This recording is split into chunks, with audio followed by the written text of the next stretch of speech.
Which pair of the flowing forces will never give resultant force of 2 newton. So बच्चों हमें सबसे पहले ये देखना होगा कि जो रिजल्टेंट फोर्स है उसका रेंज क्या है।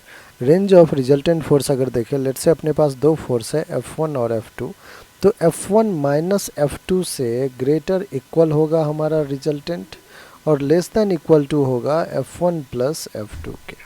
ठीक है, एक बार रेंज करते हैं ऑप्शन 1 में। ऑप्शन 1 का F1 माइनस F2 आपको क्या देगा, 2 minus 2 will be 0 and F1 plus F2 क्या देगा, F1 plus F2 is 2 plus 2 4। तो बिल्कुल हमारा जो रिजल्टेंट है वो कह रहा है कि 2 न्यूटन होना चाहिए।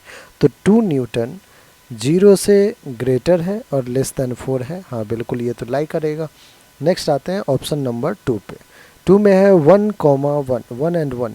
तो F1 माइनस F2 जब हम करेंगे बच्चों तो 1 माइनस 1 0 होगा और F1 प्लस F2 जब अपन करेंगे तो 1 प्लस 1 2 होगा। तो आप कहोगे 0 से ग्रेटर 2 और लेस देन 2। हाँ ये तो चल रहा है, सही है, लेस देन इक्वल टू 2। तो सेकेंड भी हमारा करेक्ट है। थर्ड एक बार चेक करते हैं। ठीक है, थर्ड है 1 न्यूटन एंड 3 न्यूटन। तो F1 माइनस F2 अगर अपन करें 3 माइनस 1 विल बी 2 न्यूटन और F1 प्लस F2 करते हैं तो 3 प्लस 1 विल बी 4 न्यूटन। तो रिजल्टेंट 2 से greater equal to 2 less than equal to 4 होना चाहिए। रेंज ये है, तो ये तो इसी रेंज में लाई कर रहा है 2 से 4 में। फोर्थ ऑप्शन देखिए 1 न्यूटन एंड 4 न्यूटन।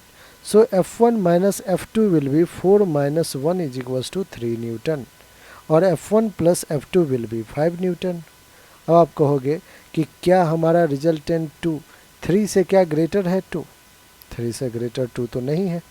इसका मतलब F1 माइनस F2 से रेंज हमारा बड़ा या इक्वल नहीं है। तो फोर्थ हमारा बिल्कुल करेक्ट आंसर होगा। फोर्थ जो फोर्स है वो कभी भी आपको 2 न्यूटन का रिजल्टेंट नहीं देगा।